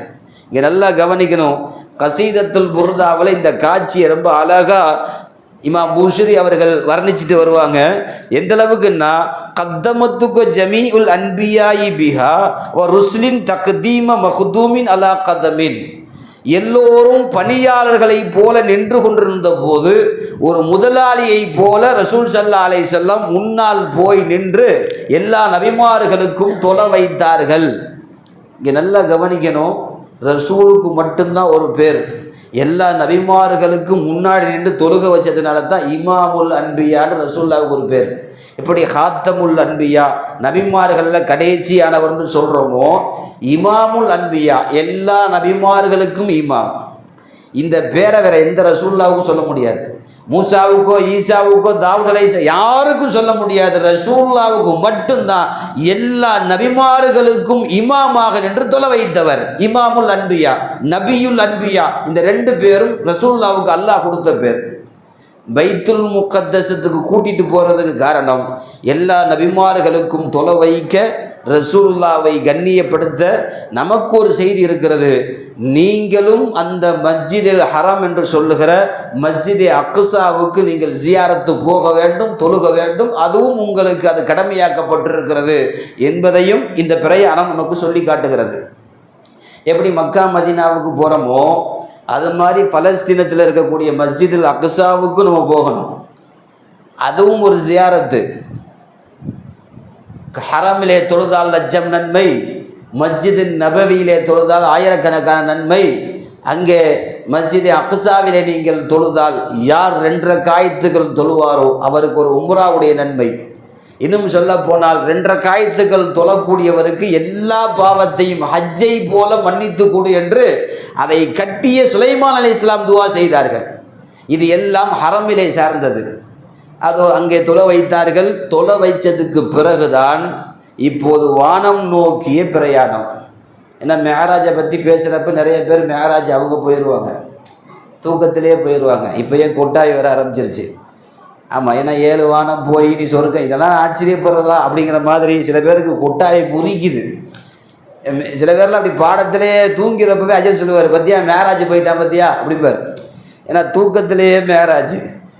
நீங்கள் எங்கே அஜல் இன்னும் வானத்துக்கே போகலன்னா இப்போ அங்கேருந்து தானே வர்றீங்கிறாரு சில பேர் தூங்கிக்கிட்டே போயிடுவாங்க மேராஜிற்கு. அன்பானவர்களே, இது ஒரு பிரயாணத்தை நாம் திரும்ப திரும்ப கேட்குவதன் மூலம் நமக்கான ஒரு ஆன்மீகம் உள்ள உறுதி, ஈமான் உறுதிப்படுகிறது. அங்கிருந்து தான் விண்வெளி பயணம். நபி ஸல்லல்லாஹு அலைஹி வஸல்லத்திற்கு புராக்கிலே உட்கார வைத்தார்கள். இன்னைக்கு வரைக்கும் புராக்கை கட்டின தூணு ஹரமில் இருக்குது. என் கூட வந்தவங்களுக்கு நான் காமிச்சிருப்பேன்னு நினைக்கிறேன். ஹரம் ஷரீஃபுக்கு பக்கத்தில் தூண்களாக கட்டப்பட்டிருக்கிற ஒரு பில்லரில் ஒரு தூணில் மட்டும் இப்படி வளையம் போட்டு கட்டியிருப்பாங்க. அநேகமாக என் கூட வந்தவங்களுக்கு நான் காட்டியிருப்பேன். நிறைய பேர்த்துக்கு அந்த தூண் சம்பந்தமாக தெரியாது. அந்த ஒரு தூணில் மட்டும் இப்படி வளைய மாதிரி போட்டு இரும்பு வளையம் போட்டு கட்டியிருப்பாங்க. அது என்ன தெரியுமா? ரசூல் ஸல்லல்லாஹு அலைஹி வஸல்லத்தை அழைச்சிட்டு வந்தப்ப அந்த தூணில் தான் புராக்கை கட்டி போட்டாங்க ஜிப்ரீல் அலைஹிஸ்ஸலாம். மஸ்ஜிதே அக்ஸாவுக்கு போனப்ப புராக்கை அங்கேயும் கட்டி போட்டாங்க. இங்கே நல்லா கவனிக்கணும், புராக்கை கட்டி போட்டாங்க. அது சொர்க்கத்துக்கு வாங்கணும். அது கட்டி போடாமல் இருந்தாலும் அது எங்கேயும் போகாது. நம்ம வீட்டு ஆடு மாடு மாதிரி எதையும் போய் திங்காது, கண்டதில் வாய் வைக்காது. ஏன்னா அது சொர்க்க வாகனம், மலக்குமார்கள் போய் விட்டு வருகிற வாகனம், சொர்க்கத்திலேயே இருக்கிற வாகனம். அப்புறம் அதை எதுக்கு கட்டி வைக்கணும்? சும்மா விட்டுட்டு வந்தால் நிற்கும்ல, அதை யார் தூக்கிட்டு போக போகிறா? புறாக்க முதல்ல யார் எடுக்க போகிறா? பல்வேறு விஷயத்தில் ஒரு விஷயம் எழுதுகிறாங்க, என்ன ஒரு விஷயமா இருந்தாலும் ஓம் பொருளை அல்லாஹ் மீது தவக்கல் வச்சு கட்டி வைக்கிறது இந்த மார்க்கத்தில் ஈமான். அதெல்லாம் அல்லாஹ் பார்த்துக்குவான். அதெல்லாம் அல்லாஹ் பார்த்துட்டு தான் இருப்பான், உதவி செய்ய மாட்டான். சில பேர் அப்படி குருட்டு தவக்கல், உங்களுடையதாக இருந்தாலும் சரி, அது உங்களை விட்டு நகராது என்று இருந்தாலும் சரி, சில நேரங்களிலே உங்களுக்கான பாதுகாப்பை செய்துதான் வைக்க வேண்டும். ஹதீஸில் வருது இல்லையா, அல்லாஹ் எல்லாத்தையும் பார்த்துக்குவான்னு சொல்லிட்டு நீங்கள் புடி இல்லாத சுற்றுச்சுவர் இல்லாத மொட்டை மாடி பிளாட்டாக இருக்குது, அதில் போய் யாரும் போய் படுத்து தூங்காதீங்க. ஏனென்றால் அப்படி யாராவது படுத்து தூங்கி தூக்கத்திலே உருண்டு கீழே விழுந்து விட்டு மௌத்தானால் பக்கத்து பரையத்து மின்ஹி திம்மத்துல்லா, அல்லாஹுடைய பொறுப்பு அவனை விட்டும் நீங்கி விட்டது. நீ 1000 தடவை ஆயத்துல் குர்சியை ஓதினாலும் பாதுகாக்க மாட்டான். ஏன்னா நீ செஞ்சது தப்பு. சுற்றுச்சுவர் இல்லாத இடத்துல போய் படுக்கிறது தப்பு. அல்லாஹ் பார்த்துக்குவானா? எப்படி பார்த்துக்குவான்? மேராஜில் நமக்கான ஒரு படிப்பினை, என்ன பொருளாக இருந்தாலும் அதை அல்லாஹ் மீது தவக்குல் வைக்கிற போது அதுக்குண்டான பாதுகாப்பு முடிஞ்சையும் போட வேண்டும். நான் இதுக்கு முன்னாடியே சொன்னேன், டாக்டர் இது என்ன பிரகாரம்லாம் சாப்பிடக்கூடாதுன்னு பாரு, இவர் போய் உட்காந்துக்கிட்டு அப்பமா திங்கிறது, பிரியாணியாக திங்கிறது. என்ன ஆச்சு? அது அல்லாஹ் பார்த்துக்குவான். பிஸ்மில்லான்னு சொல்லி சாப்பிட்டா ஒன்றும் ஆகாது, நீ மட்டும் ஜனாசாவாவ, அவ்வளவுதான். ஆமாம், வேற என்ன செய்ய முடியும்? எல்லாம் அவன் பார்த்துக்குவான், இவன் பார்த்துக்குவான். சில பேர் நம்பிக்கையில் குருட்டு நம்பிக்கை. அன்பானவர்களே, மேராஜில் ரொம்ப கடுமையான பாடம் இது. எல்லாம் அவன் பார்த்துக்குவான்னு சொல்லிட்டு இறங்கக்கூடாது. புறாக்கா இருந்தாலும் ஜிப்ரீல் அலைஹிஸ்ஸலாம் கட்டி தான் வைக்கிறாங்க. காபாவிலையும் கட்டினார்கள், மஸ்ஜிதே அக்ஸாவிலையும் கட்டுகிறார்கள். மஸ்ஜிதே அக்ஸாவில் கட்டப்பட்ட அந்த இரும்பு வலையை இன்னைக்கு வரைக்கும் இருக்குது. இன்னைக்கு வரைக்கும். முந்தனத்து நம்ம ஃப்ரெண்டு ஒரு ஜியாரத்துக்கு போயிருக்கிறாங்க, அங்கே தான் இருக்கிறாங்க. அந்த வளையத்தெல்லாம் ஃபோட்டோ எடுத்து அனுப்புகிறார். ஜியாரத்துக்கு போயிருக்கிறார் ஒரு அஜர்த்து. அப்போ இது மாதிரி உள்ள விஷயங்கள்லாம் என்ன சொல்லுதுன்னா, நமக்கான பொருளாக இருந்தாலும் பாதுகாக்கிற போது தவக்கலோடு நீங்கள் கட்டுவது அவசியம் என்பதையும் இங்கே சொல்லப்படுகிறது. இப்போ ரூட்டு முடிவாகிற இந்த பிரயாணத்தில் மக்கா மதீனா வழியாக ரூட்டு, மதீனா வழியாக பைத்துல் முகத்தஸ் போகப்படுகிறது. இப்படி வரக்கூடிய புராக்கு போன இடம் இருக்கிறது பார்த்தீங்களா, இந்த புராக்கு எங்கேயெல்லாம் தரைவழி பிரயாணமாக போனதோ அது எல்லாம் இப்போது ஆய்வு செய்கிற போது புராக்கு போன இடமெல்லாம் இன்றைக்கு வாகனங்களுக்கு எண்ணெய் பெட்ரோல்கள் உற்பத்தியாகிற பூமி அங்குதான் என்று எழுதுகிறார்கள். கிட்டத்தட்ட ஜெர்மனியினுடைய ஒரு ப்ரொஃபஸர் பிஹெச்டி முடிச்சிருக்கிறாரு. என்ன தெரியுமா? புராக்கு சம்பந்தமான பிஹெச்டி. இது எங்கே வந்துச்சு, எது வழியாவெல்லாம் போச்சு அப்படின்னு சொல்லி அவர் சமீபத்திய தன்னுடைய ஆய்வினுடைய தியரியை வெளிப்படுத்தி அது சக்சஸ்ஃபுல்லாகி கிட்டத்தட்ட அந்த ஆய்வு உண்மை என்று நிரூபிக்கப்பட்டது. புராக்கு எங்கேயெல்லாம் வந்துட்டு போனதோ அதெல்லாம் வாகனங்களுக்கு போகக்கூடிய பெட்ரோல் உள்ள பூமிகளாக மாறியது. நீங்கள் போய் பாருங்கள், சவுதி அரசாங்கம் எண்ணெய் கிணறுல ஃபஸ்ட் 2வது இடம், ஃபஸ்ட்டு வெனிசுலான்னு ஒரு இடம், அதுக்கு பிறகு பார்த்தீங்கன்னு சொன்னால் 3வது இடத்துல தான் இன்றைக்கி இருக்கக்கூடிய ஈரான் இருக்கிறது. இது எல்லாம் புராக்கினுடைய சுற்று வட்டாரங்கள் போகக்கூடிய பகுதி. அது புராக்கு வாகனங்கள் கீழே பயணித்ததால் அதுவெல்லாம் எண்ணெய் கிணறுகளாக அது மாறிவிட்டது என்றெல்லாம் இன்றைக்கு எழுதுகிறார்கள். அன்பானவர்களே, நபி ஸல்லல்லாஹு அலைஹி வஸல்லம் மிஅராஜிற்கு போன இந்த பிரயாணத்தில் அங்கிருந்து தான் வானத்தினுடைய பிரயாணம் துவங்குகிறது. இப்போது ஒரு 2-3 செய்தி மாத்திரம் உங்களுக்கு சொல்லி நான் முடிப்பேன். வானத்துக்கு போகிறதுக்கு எப்படி முடியும், சாத்தியப்படுமா என்று நிறைய பேர் அப்போதும் கேட்கிறார்கள், இப்போதும் கேட்கிறார்கள். சில நேரங்களில் உள்ளமே நமக்கு எப்படி சாத்தியமாகும், எப்படி இருந்தாலும் ஒரு கணக்கு இடிக்குதே அப்படிம்பார். என்னதான் ஈமான் கொண்டாலும் மனசில் லைட்டாக அந்த சைத்தான் ஒருத்தர் இருக்கான் பார்த்தீங்களா, அவன் அப்படி தள்ளி விட்டு போயிடுவான். திடீர்னு யோசிச்சுட்டே இருப்பார், அல்லாஹ் எப்படி இருப்பான், அல்லாஹ் எங்கேருந்து வந்தான், அல்லாஹ்வை யார் பெத்தா? இப்படி யோசிப்பார். ரொம்ப யோசிச்சா இது தாங்காது. உங்களுக்கே தெரியும், மனித அறிவு லிமிட்டு இவ்வளவு தான், கொஞ்சம் தான் கொடுத்துருக்கான், ரொம்பவெல்லாம் கொடுக்கல. அல்லாஹ்வுடைய வஹி என்பது, அல்லாஹ்வுடைய முஅ்ஜிஸா அற்புதம் என்பது, மனித அறிவு எங்க முடியுதோ அங்கிருந்து தான் அற்புதம் துவங்குது. மனிதனுடைய அறிவு முடிஞ்சிருச்சுன்னு சொன்னா அதுக்கு மேல சிந்திக்க முடியாது. அதுக்கு மேல இருந்து தான் அல்லாஹ்வுடைய அற்புதம் துவங்குது. நிறைய விஷயங்கள் யோசிக்கவே முடியாது. மேராஜ் எப்படி கொஞ்ச நேரத்தில் போயிட்டு வந்தாங்க, எப்படி வானத்திற்கு போனாங்க? வானத்துக்கு போனது ஆச்சரியம் இல்லை. ஆதம் அலைஹிஸ்ஸலாம் அங்கிருந்து இங்கே வந்திருக்காரு. படைக்கப்பட்டது சொர்க்கம், 7வது வனமெல்லாம் தாண்டி சொர்க்கத்தில் படைக்கப்பட்டவர் அங்கிருந்து தான், இப்போ அதெல்லாம் தாண்டி தான் இங்கே இறங்கினார். எப்படி வந்தார்? இங்கிருந்த ஈசா அலைஹிஸ்ஸலாம் 2வது வானத்தில் ஷிஃப்ட்டு, இங்கிருந்து அவர் மேலே போயிருக்காரு. அட ஒவ்வொரு நாளும் மலக்குமார்கள் காலையிலும் மாலையிலும் இறங்குகிறார்கள். வானத்தினுடைய வழித்தடம் இருக்கிறது, நமக்கு தான் தெரியல. இது ஒவ்வொரு நாளும் நபிமார்கள் போயிட்டு வந்தது தான், மலக்குமார்கள் ஒவ்வொரு நாளும் இறங்குனது தான். 2வது வானத்தில் ஈசா அலைஹிஸ்ஸலாம் இன்னைக்கு வரைக்கும் இருக்கார். உங்களுக்கு தெரியும், ஈசா அலைஹிஸ்ஸலாம் மௌத்தா போகலை, இன்னைக்கு வரைக்கும் இருக்காங்க. எந்த அளவுக்குன்னா, ரசூல் நபி ஸல்லல்லாஹு அலைஹி வஸல்லம் சொல்லிட்டு போனாங்க, ஈசா 33 வயசுல இறங்குவார், அவர் தஜ்ஜாலை கொல்லுவார், சிலுவைகளை முழிப்பார். ஏன் சிலுவைகளை முறைக்கிறார்னா, சிலுவை ஈசாவுக்கு சொந்தம்னு சொல்லி வச்சுட்டு இருக்கான். இது எனக்கான பொருள் அல்லன்னு சொல்லி சிலுவை எல்லாம் அவர் முடிப்பார், எல்லோரையும் இஸ்லாமாக்குவார். அவர் தான் தஜ்ஜாலை கொல்ல போகிறார். வருகிற போது அவருக்கு அதே 33 வயசு தான். நீங்கள் யோசிச்சு பாருங்க, எப்போ போனார் ஈசா அலைஹிஸ்ஸலாம்? இன்னைக்கு ஆவரேஜாக கணக்கு போட்டால் அவருக்கு 2000 சில்லற வயசு வரணும். ரசூலுல்லாவுக்கும் ஈசாவுக்கும் மத்தியில் 500 வருஷம். ரசூல் ஸல்லல்லாஹு அலைஹி வஸல்லத்துக்கு முன்னாடி 500 வருஷத்துக்கு முன்னாடி ஈசா அலைஹிஸ்ஸலாம் வந்துட்டு மேலே போயிட்டாங்க. ரசூல்லா இப்போ மௌத்தாயி வாழ்ந்து மௌத்தாயி 1500, கிட்டத்தட்ட 2000 வருஷம். ஆவரேஜாக கணக்கு போட்டால் 2000 வருஷத்தில் அவர் கீழே இறங்கணும். ஆனால் திரும்ப அதே 33 தான் கீழே வருவார். ஏன் தெரியுமா? வான மண்டலத்துக்கு போனோம்னு சொன்னால் வயசு ஸ்டாப்பிடு. சொர்க்கவாதிகள் போகிறப்ப வயசு 33, அங்கே வயசு ஓடாது. அவருக்கு அதே வயசில் தான் இருப்பார். இப்போ வானத்துக்கு போகிற போது சில நேரங்களில் அல்லாஹ் காலங்களை நிறுத்தி வைப்பான். இப்போ ஈசாவுக்கு மட்டும் நிறுத்தி வச்சிருக்கான். ஈசா அலைஹிஸ்ஸலாத்துக்கு மட்டும் காலம் ஸ்டாப்பிடு, வயசு ஓடலை. அதே 33 நிற்கிது. அது எப்படி நிற்கிது இல்லை, மனித அறிவுக்கு உடன்படாது. இதுதான் வஹி, இதுதான் முஅ்ஜிஸா. நம்முடைய அறிவை கொண்டு எல்லாம் விளங்கணும்னு நினைச்சா விளங்காது. 33 வயசோடு நிற்கிறார். அவருக்கு சாப்பிட்றாரு, இன்கமிங் ஃபுல்லாக போகுது, அவுட் கோயிங் போகலை. யாருக்காவது யோசிக்க முடியுமாங்க? காலையில் சாப்பிட்டோம், நைட்டு சாப்பிட்டு படுத்தா காலையில் முதல்ல பாத்ரூமை தான் தேடுவார். அவருக்கு பாத்ரூம் போய் ஆகணும், இல்லை எனக்கு போகாது அப்படின்னு யாராவது சொல்ல முடியுமா? யாரும் இல்லை.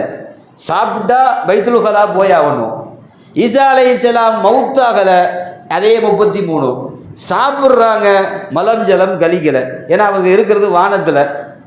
அங்கேருந்து என்ன வெஸ்டர்ன் டாய்லெட்டாக கட்ட முடியும்? இல்லை ஏதாவது கட்டண கழிப்பிடம்னு தனியாக ஏதாவது இருக்கா? இல்லை.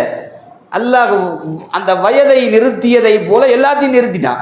உடல் உபாதைகள், அவருக்கு காய்ச்சல் வராது, தலைவலி வராது, திடீர்னு ஒரு மாதிரி சுணக்கம் ஏற்படாது. அப்படி ஆரோக்கியம் அப்படி நிறுத்தப்படுகிறது. நெகம் வளராமல் நிறுத்தப்படுகிறது. நெகம் வளர்ந்துச்சுன்னா என்ன ஆகும்? 2000 வருஷமாக வளர்ந்துச்சுன்னா ஈசா அலைஹிஸ்ஸலாம் அங்கேருந்து இங்கே பூமிக்கு வந்துடும். நெகம் கீழே ஃபுல்லாக வந்துடும் இல்லையா? நெகம் நிறுத்தப்படுகிறது, முடி நிறுத்தப்படுகிறது, ட்ரெஸ் அழுக்காகாமல் அப்படியே நிறுத்தப்படுகிறது. இதெல்லாம் ரசூலுல்லாஹ் சொல்கிறாங்க. காலம் எல்லாம் உங்கள் மீது ஓடும், ஈசாவின் மீது நிறுத்தப்படுகிறது. இது நபி ஸல்லல்லாஹு அலைஹி வஸல்லம் சொன்னாங்க. அப்போ ஈசா அலைஹிஸ்ஸலாம் இன்னைக்கு வரைக்கும் நிறுத்தப்பட்டு இருக்கிறார், மீண்டும் வருவார். ரசூலுல்லாஹ் மேராஜுக்கு போகிற போது அல்லாஹ் உலக ஓட்டத்தை நிறுத்தி வைத்து விட்டார். உலகம் நின்றது. அங்கே போனது, அதை பார்த்தது, அதை செய்தது எல்லாம் முடித்து விட்டு மீண்டும் பூமிக்கு வருகிற போதுதான் உலகத்தின் ஓட்டம் துவங்கியது. அதனால தான் சங்கிலி கூட ஆட்டது நிற்கலை. அட நம்ம வீட்டில் டிவி பார்த்துட்டு இருப்பாங்க, கல்யாண கேசட். அப்போ போது கல்யாண கேசட்னாவே ஆண்கள் கொஞ்சம் பார்ப்பாங்க. அந்த சோகத்தை நாங்கள் ஏன் கஜரத்து வீடியோவில் பார்க்க போகிறோம் அப்படின்னு சில பேர் கேசட்டே பார்க்க மாட்டாங்க. ஏன்னா அவர் வாழ்க்கையில் கடைசியாக சிரித்தது அந்த கேசட்டில் தான். இந்த மாப்பிள்ளை ஃபோட்டோ எடுக்கிறவன் கரெக்டாக சொல்லுவான், மாப்பிள்ளை சார் கடைசியாக ஒரு தடவை சிரிச்சுக்கங்க அம்மா. அப்பயே நம்ம புரிஞ்சுக்கணும், இதோட சிரிப்பு குளோஸ் மாப்பிள்ளைக்குன்னு அர்த்தம்.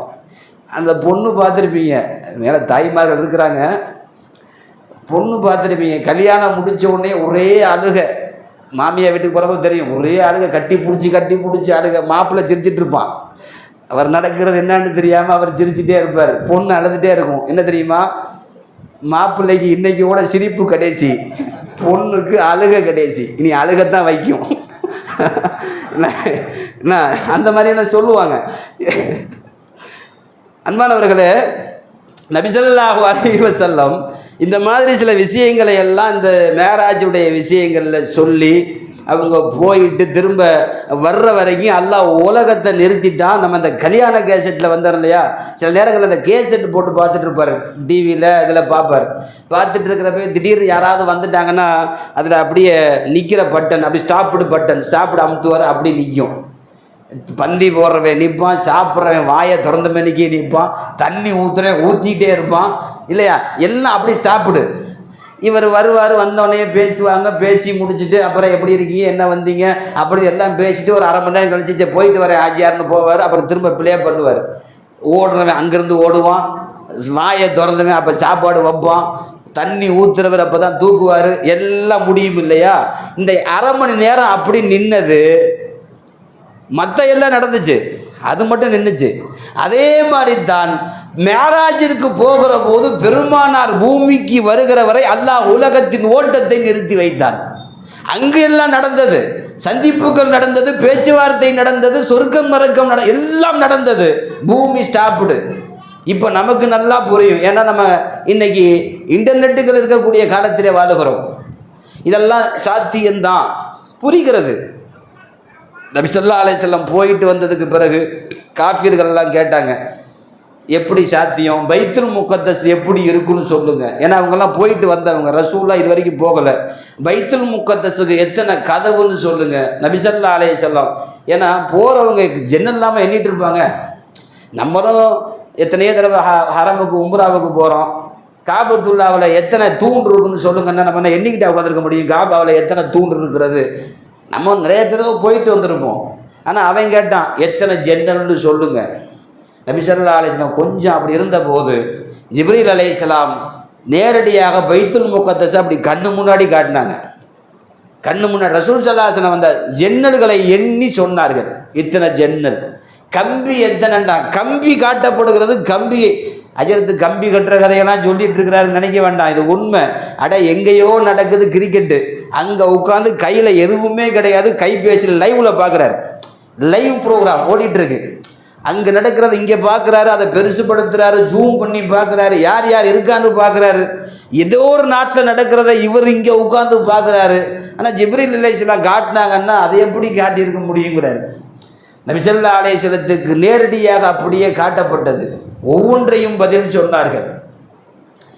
இப்போ வானத்திற்கு போய் எல்லாம் சொர்க்கம் நரகத்தை எல்லாம் பார்த்து, சொர்க்கம் நரகம் நமக்கு நல்லா தெரியும், நிறைய நம்ம கேள்விப்பட்டது தான். சொர்க்கம் நீங்கள் இது வரைக்கும் பார்த்துருக்க மாட்டீங்க, அப்படி ஒரு காட்சி. நரகம் இது வரைக்கும் அப்படி கேள்விப்பட்டிருக்க மாட்டீங்க, அப்படி ஒரு தண்டனை. நம்ம மைண்டுக்குள்ளே நம்ம ஒரு ஃபிக்ஸட் பண்ணி வச்சுருப்போம், நரகம்னா இப்படி தான் இருக்கும், நெருப்பு எரியும் போல இருக்குது, 4 பேர் நின்று பிரியாணி கிண்டுற மாதிரி கிண்டிகிட்டு இருப்பாங்க போல இருக்குது, 5-6 பேர் உள்ளே இருப்பாங்க, அப்படின்ற மாதிரி நம்ம நினச்சி வச்சுருப்போம். ஏன்னா நம்ம அறிவு அவ்வளவுதான், பிரியாணி அடுப்பு, கந்தூரி அடுப்பு, இப்படியே தான் போகும். அதுக்கு மேலே நமக்கு விரிவான சிந்தனை கிடையாது. ரசூல் ஸல்லல்லாஹு அலைஹி வஸல்லம் அந்த ஹதீஸ் ஆரம்பிக்கிற போது இந்த நரகம் எப்படி இருக்கும், சொர்க்கம் எப்படி இருக்குன்னு சொல்கிறப்பவே இந்த வார்த்தை சொல்கிறாங்க, மாலா ஐனுன் ரஅத், எந்த கண்ணும் பார்த்திடாத, எந்த காதும் சொல்லி கேட்டிடாத, எந்த மனித மூளையும் சிந்திக்காததுதான் சொர்க்கம் நரகம். சொர்க்கம் நரகம் இது இப்படித்தான் நீங்கள் சொல்லவே முடியாது, அது நம்முடைய படைப்புக்கெல்லாம் அப்பாற்பட்டது. அப்படி ஒன்றை நான் நரகத்தையும் பார்த்தேன், சொர்க்கத்தையும் பார்த்தேன். சொர்க்கம் இது நிறைய நலவுகளால் கஷ்டங்களால் சூழப்பட்டிருக்கிறது. நரகம் எல்லாம் இலகுவால் சூழப்பட்டிருக்கிறது.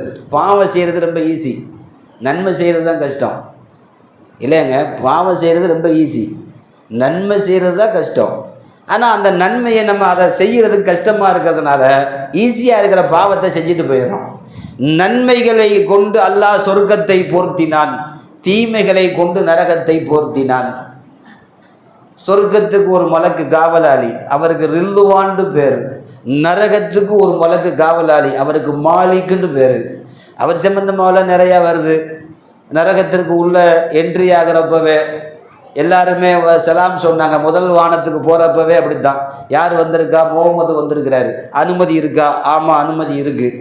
ஜிப்ரீல் அலைஹிஸ்ஸலாம் கூட்டிட்டு வர்றப்ப கேட்குறாங்க, உங்களோட யார் வந்திருக்கா? முகமது வந்திருக்கிறாரு. அனுமதி இருக்கா? அனுமதி இருக்கு. கதவு திறக்கப்படுகிறது. வானத்திற்கு கதவு உண்டு, காவல்கள் உண்டு. முதல் கதவு வானம் ஆதம் அலைஹிஸ்ஸலாம், இரண்டாவது வானம் ஈசா அலைஹிஸ்ஸலாம், யஹ்யா அலைஹிஸ்ஸலாம். இந்த வானம் சம்பந்தமாக நபிமார்கள் உங்களுக்கு தெரியுமில்ல. அஜரத்திட்ட வந்து ஒருத்தர் கேட்டாரா, என்னங்க அஜரத்து எப்போ பார்த்தாலும் 7 வானம் 7 வானம்னே சொல்லிட்டு இருக்கிறீங்களே? அஜரத்து சொன்னாராம், 7 வானத்தில் ஒவ்வொரு நபிமார்கள் ரசூலுல்லாஹ் சந்திச்சாங்கல்ல, அவங்கெல்லாம் யாருன்னு தெரியுமா? அவங்க பேரை மட்டும் கரெக்டாக சொல்லிட்டா அடுத்த வருஷம் 7 வானத்தை பற்றி பேச மாட்டேன். எங்க சொல்லும் முதல் வானத்தில் யார் இருந்தா, 2வது வானம் இல்லை அது கொஞ்சம் டவுட்டாக இருக்குது. அப்போ நீ உட்காந்து பயான் கேட்குதான் ஆகணும். நீ வருஷம் இதைத்தான் பேசுவேன். ஏன்னா உனக்கு எப்போ 7 வானம் கரெக்டாக சொல்கிறியோ அது வரைக்கும் மேராஜில் 7 வானம் தான். ஏன்னா நமக்கு அது தெரியணும்ல. இப்போ கேட்பாரு, அடுத்த வருஷம் மறந்து போயிடுவார். இது மறக்கக்கூடாது. ஹயாத்து வரைக்கும் இந்த ஞாபகங்கள் நமக்கு இருக்க வேண்டும். முதல் வானத்தில் ஆதம் அலைஹிஸ்ஸலாம், 2வது வானத்தில் ஈசா அலைஹிஸ்ஸலாம், யஹ்யா அலைஹிஸ்ஸலாம். இந்த 2 பேரும் சின்ன குழந்தையிலேயே நபியானவர்கள்.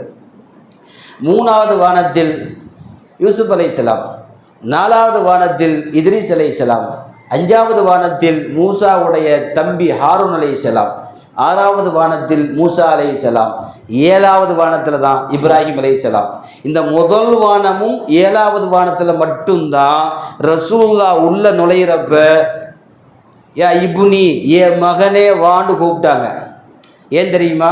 ஆதம் அலைஹிஸ்ஸலாம் ரசூலுல்லாஹ்வுக்கு சந்ததிகளின் வழியில் தந்தை. நம்மெல்லாம் ஆதம் அலைஹிஸ்ஸலாமுக்கு தந்தை, எல்லாத்துக்கும் தந்தை. ஆகவே என் மகனேன்னு கூப்பிட்டாங்க. 7வது வானத்தில் இப்ராஹிம் அலைஹிஸ்ஸலாமும் என் மகனே வான்னு கூப்பிட்டாங்க.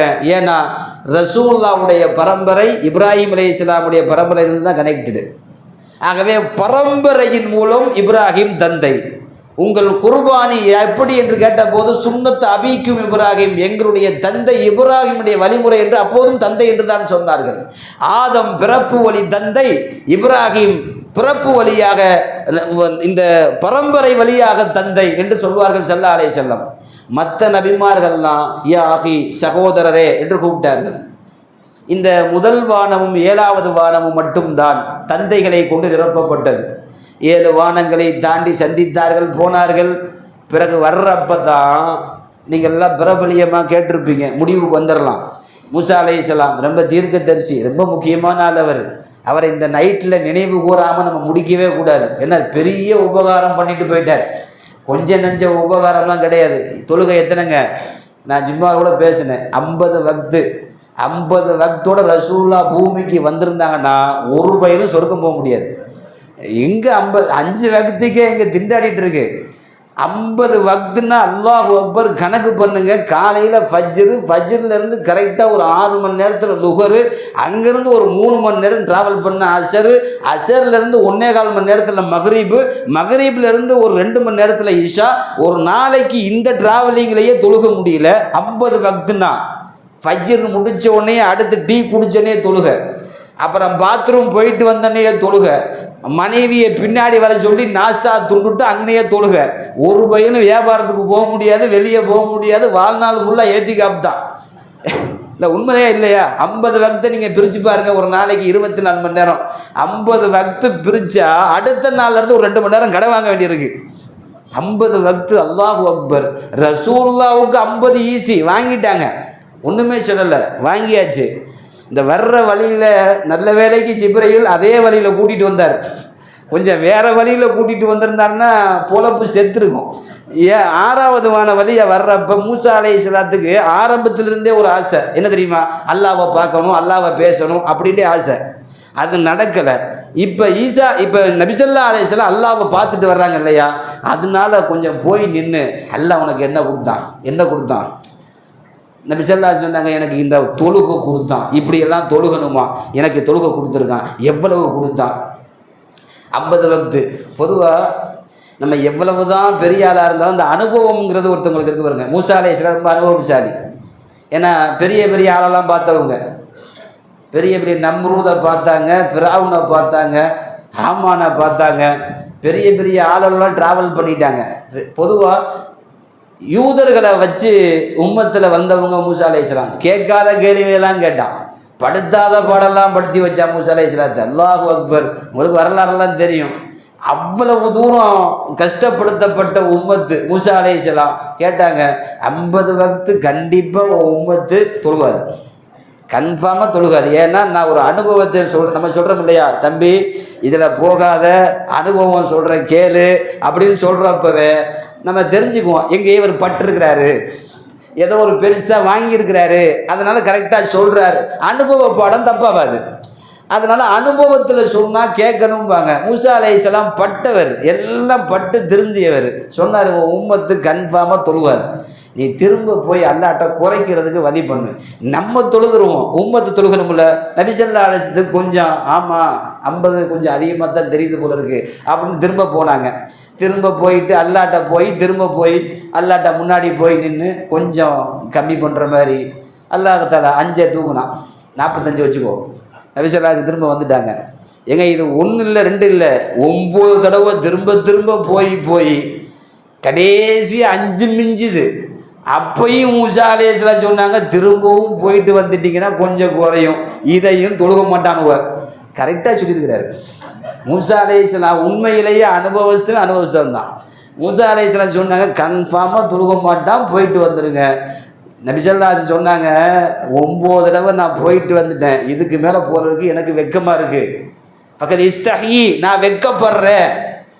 ஒரு கடையில் ஒன்றை வாங்கி உன்னை மாற்றலாம், பருப்பு வாங்கிட்டு ஜீனி கொடுத்துருங்க, மாற்றி வாங்கிட்டு போயிட்டேன்.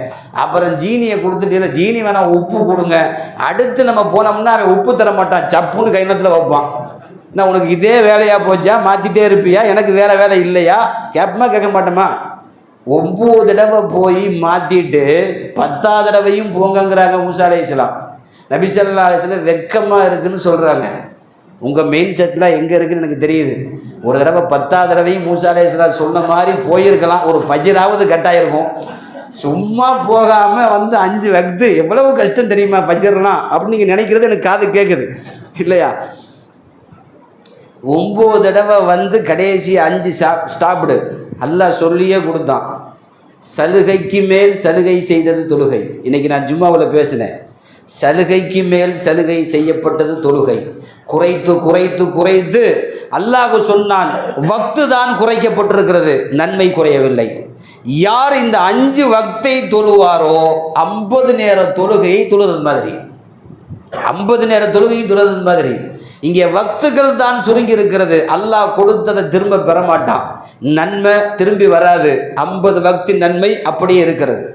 அல்லாஹ் சொல்லியே கொடுத்தான். அதனால தான் நபி ஸல்லல்லாஹு அலைஹி வஸல்லம், இந்த 5 நேரத்தையும் யார் தொழவில்லையோ அவன் வெட்கப்படட்டும், அவன் வெட்கப்படட்டும். நபி ஸல்லல்லாஹு அலைஹி வஸல்லம் தொழுகையை கொண்டு வந்து கொடுத்தார்கள். இந்த மெஹராஜினுடைய மிகப்பெரிய பலம் அது. அதுக்கு பிறகு பூமிக்கு வந்ததற்கு பிறகு தொழுகை கடமையாக்கப்பட்டது. மெஹராஜில் 3 பரிசு. 1 தொழுகை, 2வது பக்ராவுடைய கடைசி 2 வசனம், ஆமனர் ரசூலு பிமா உன்சி இலைஹி என்று துவங்கக்கூடிய பக்ராவுடைய கடைசி 2 வசனம். இந்த வசனம் தான் திருக்குர்ஆனில் கொஞ்சம் வேறு மாதிரி உள்ள வசனம். என்ன தெரியுமா? முன்ன இருக்கிற எல்லா வசனம் 6664 வசனமும் ஜிப்ரீல் வந்து ஓதுவார், ரசூலுல்லாஹ் கேட்டு உள்ளத்தில் வச்சு மனப்பாடம் ஆக்கிடுவாங்க. கேட்டால் மனப்பாடம் ஆக்கிரும் வகி. நம்மளை மாதிரி கையில் வச்செல்லாம் மனப்பாடம் ஆக்குறது இல்லை, உள்ளத்தில் பொழந்து ரசூலுக்கு வைக்கப்படும், அது மனப்பாடம் ஆகிரும். அதனால தான் ரசூலுல்லாஹ் வகி வர்றப்போ அவ்வளவு கஷ்டப்பட்டாங்க. மனப்பாடம் கூட ஆக்கிடலாம், உள்ளத்தில் பொழந்து வைக்கிறது. அல்லாஹு அக்பர். வகி அப்படி. இந்த 2 வசனம் தான் ரசூல் ஸல்லல்லாஹு அலைஹி வஸல்லம் ஜிப்ரீலுக்கு ஓதி காட்டுகிறார்கள், ஜிப்ரீல் வாங்கி கொள்கிறார்கள்.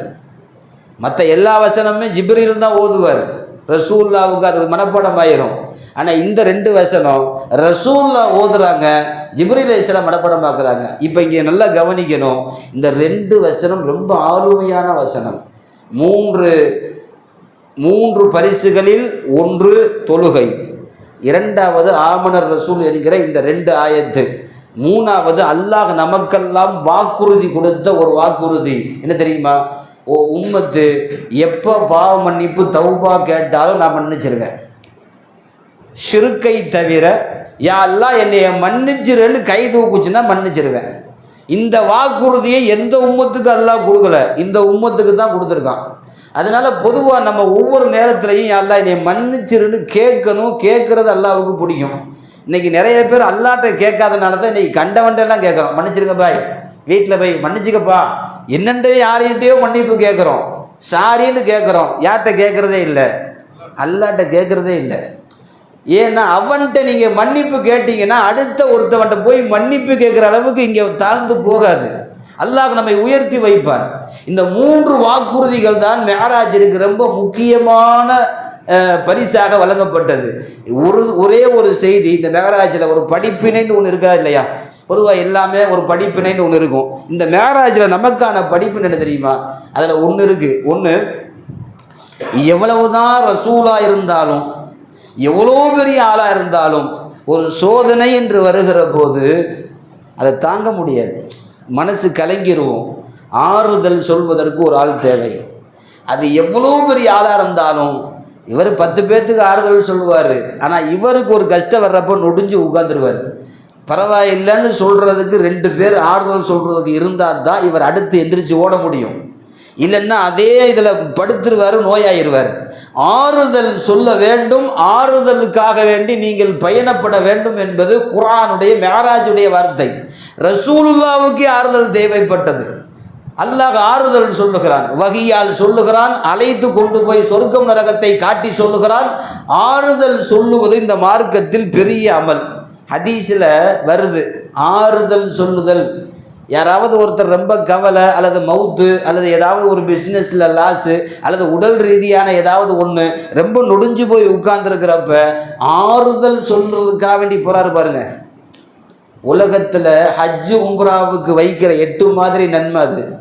ஆறுதல் சொல்றதுக்கு, ஆறுதல் சொல்றதுக்குன்னு போனால் தான். சில பேர் ஆறுதல் சொல்கிற பேரில் அங்கே போய் என்ன நடக்குதுன்னு பார்த்துட்டு வருவான். சில பேர் ஆறுதல் சொல்கிறதுக்காக வேண்டி நோயாளிகளை சந்திக்க போய் மேற்றவே முடிச்சு விட்டு வந்துடுவான்.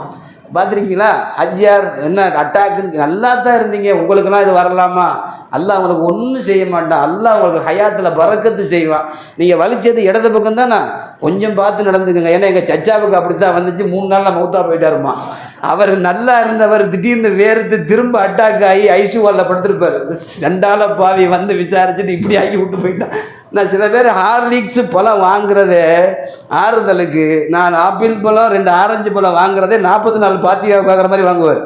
ஏன்னா இதோடு அவனை முடிச்சிடணுங்கிற மாதிரி. ஆறுதல் அப்படிலாம் இருக்கக்கூடாது. ஆறுதல் உள்ள பூர்வமாக இருக்கணும். நமக்கு என்ன ஆறுதல் தேவையோ அந்த ஆறுதல் அப்படி அவங்களுக்கு சொல்லணும். ஹதீஸில் வருது, மன் அஸ்ஸ முசாபன் ஃபலஹு மிஸ்ல அஜ்ரிஹி.